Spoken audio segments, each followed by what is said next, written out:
ay puhunan, hindi ito mismo ang gagamitin ninyo.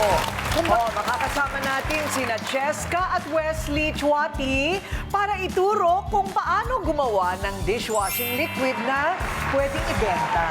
Bale, ang mga binibenta namin is dishwashing liquid, tas bale, panghugas, panlaba, at panlinis. Meron wow. kaming liquid detergent, fabric conditioner, hand soap, car shampoo, all-purpose cleaner. Lahat na ng panggamit yung palinis. Kaya Panglinis sparkly. lahat. Oo.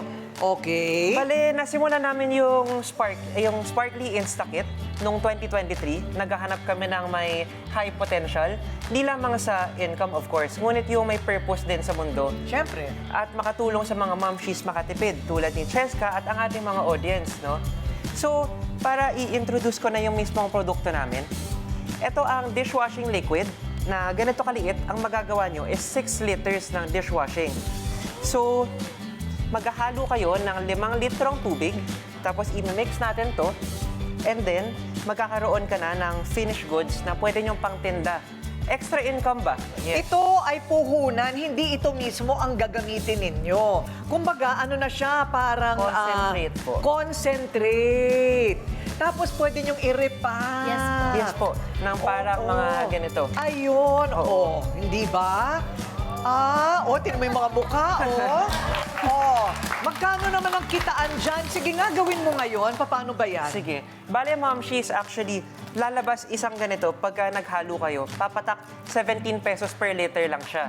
O magkano yung nabibili nyo sa mga grocery? Di ba? Mga nasa 100 po, ganun. Ang laki ng kita. Oo. Marunong ba kayo mag-mathematics? 100 minus 17. So, mga 5 82. times yung mahal. Ha? 5 times po yung mahal pag 5 bumili times kayo sa yung mga mahal. supermarket. Oh. Kaya sa amin, ang ginagawa namin dito is pwede nyo siyang ibenta, let's say, 40 to 50 pesos per liter ang dishwashing liquid. Ganun ang presyo sa mga, di ba, refilling station. So, ang income nyo doon is doble na agad. Tama. So ito, finished product yan. Yes Pakita po. nga pag hinalo mo. Okay po. Ano? Ayan, si Sparkly guys, kung naghahanap kayo ng mga talagang pangsulit, si Sparkly guys, kung mas mura talaga yan kaysa sa nabibili natin sa supermarket. So kanya-kanya ng gimmick kung paano Yes po. i-repack. Pwede nyo rin po siyang inegosyo or ipang-personal use, depende yan sa inyo. Uy, pwede rin sa negosyo yan. Ano Yes bang po. pinakamurang packing? Pwede ba sa Ziploc yan? Hindi pwede, naman. no? Kung Pwede? waterproof po. Waterproof na Ziploc. Hindi ba? O kaya bibili ka sa Divisoria nung mga plastic na lalagyan Yes po, na pwede merong po. takip. Yes po. Ayun. Ayan. Halo lang Ayan, ng bali halo. si Cheska, maghahalo Ayan, mo. i-dissolve lang natin siya sa tubig ng 5 minutes and then guys ko, pwede na natin siyang i-rest ng 3 hours tapos pwede na siyang magamit. Tapos Question pwede po, na siyang... bakit po siya kailangan i-rest ng 3 hours? Kasi kailangan po kasi niyang ma-dissolve. Bawal pa kasi siyang magamit ng hindi pa dissolve. Pwede kayong mangate. Bale, ano po, para mas lumapot po yung dishwashing liquid. Kasi di ba usually ang gusto ng mga mamimili is, example po, itong hand soap namin, gusto nyo malapot, di ba? Oo. Para feeling nyo mas effective ba? So, yun yung purpose po nung pag-antay ng 3 hours. Ayun.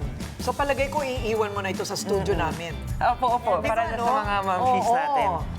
Pero may mga products naman kami, tulad ng fabric conditioner, ganun, na hindi mo na kailangan mag-antay ng 3 hours. Kasi ang fabric conditioner, pwede naman kahit na hindi malapot eh. Okay, pero lahat ito ay may direction sa likod. Yes po. po. Ang galing naman ng ginawa nyo, ano? Yes po. Kakaiba, ano? Yes. So marami na bang mga misis na kumikita na dahil dito? Yes, po, marami po kaming mga suki na po dyan sa mga dishwashing po, lalo-lalo na sa mga hand wash, yung mga pang-personal din po. Personal, tsaka yung ano, Mga panglaba. pang-negosyo Yes. po. Opo, Panglaba, yung mga laundromat, di ba? Yes po. Talaga nga naman, sa panahon ng paghihigpit ng sinturon, kung ano-ano ang ating naiisip. Di ba, no? Yes. Yaan mo na, okay lang yung mga racket na ganyan, basta Oo. ikakayaman mo. Yes po, Hindi pang ba? extra income na din po. Income na talaga. So ito'y isa na namang ideya para sa Wais the Misis para kumita naman kayo kaysa nasa bahay lang at nakatunganga, umiinom at tinatala ka ng asawa. Tama? Oo. Parang kayo yun, ano? Kaya kayo natatawa.